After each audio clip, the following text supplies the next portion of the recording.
नमस्कार. मी श्री तुषार पगारे, एक कृषी उद्योजक तथा उद्योजकीय प्रशिक्षक, नाशिक विभाग, महाराष्ट्र. आपणा सर्वांसमोर येण्याचा माझा आजचा विशेष असा उद्देश आहे, जो मी आपणा सर्वांसमोर मांडू इच्छितो. भारतीय संविधानाने आपणा सर्वांना मूलभूत हक्कापैकी एक मतदानाचा अधिकार दिलेला आहे. तो मतदानाचा अधिकार किंवा हक्क बजावताना आपण कुठेच कमी पडता कामा नये.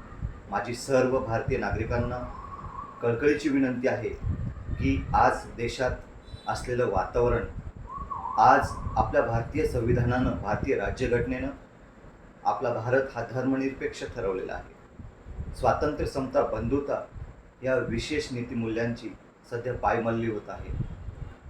सर्व मित्रांना मी सांगू इच्छितो, मी कुठल्याही राजकीय हेतूने प्रेरित अथवा कुठल्या सामाजिक हेतूने प्रेरित इथं बोलत नाही, परंतु मी सर्वांना एक महत्त्वाची सूचना करू इच्छितो की प्रत्येकाला दिलेला हा मतदानाचा अनमोल अधिकार कोणीही टाळू नये.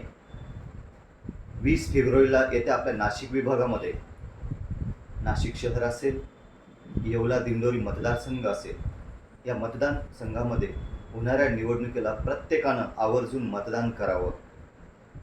आजची फार गंभीर अशी परिस्थिती येऊन ठेपलेली आहे. प्रत्येकजण मतदार हा विचार करतोय की मी मतदान का करावं, परंतु आपण याच्याही पूर्वी जे मतदान केलं, कदाचित आपण आपलं मतदान चुकीचं झालं की काय याचं आत्मपरीक्षण करणं गरजेचं आहे.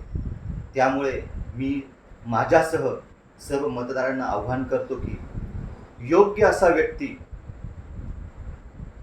जो व्यक्ती आपल्या विभागाचा विकास करू शकतो, आणि सर्वात महत्त्वाची गोष्ट की आपलं मत कुणालाही विकत देऊ नका.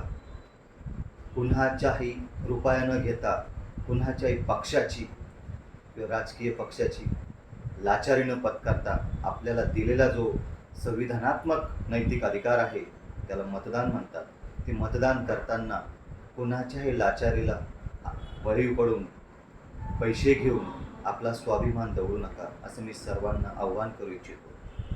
पुनश्च मी माझ्या नाशिक विभागातील तरुणांना आव्हान करतो की आज जर सभोवतालचं वातावरण बघितलं तर तरुण हा बेरोजगार होत चाललेला आहे आणि विशेषतः दिशाहीन झालेला आहे.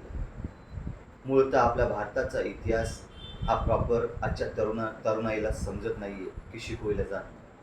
म्हणून मी सर्वांना आव्हानात्मक बोलतो की सर्वांनी अत्यंत गांभीर्यपूर्वक तथा विचारपूर्वक आपण योग्य अशा मतदाराला मतदान करून आपली भारतीय लोकशाही सशक्त करूया, बळकट करूया, असं मी आव्हान करून इथं थांबतो. नमस्कार.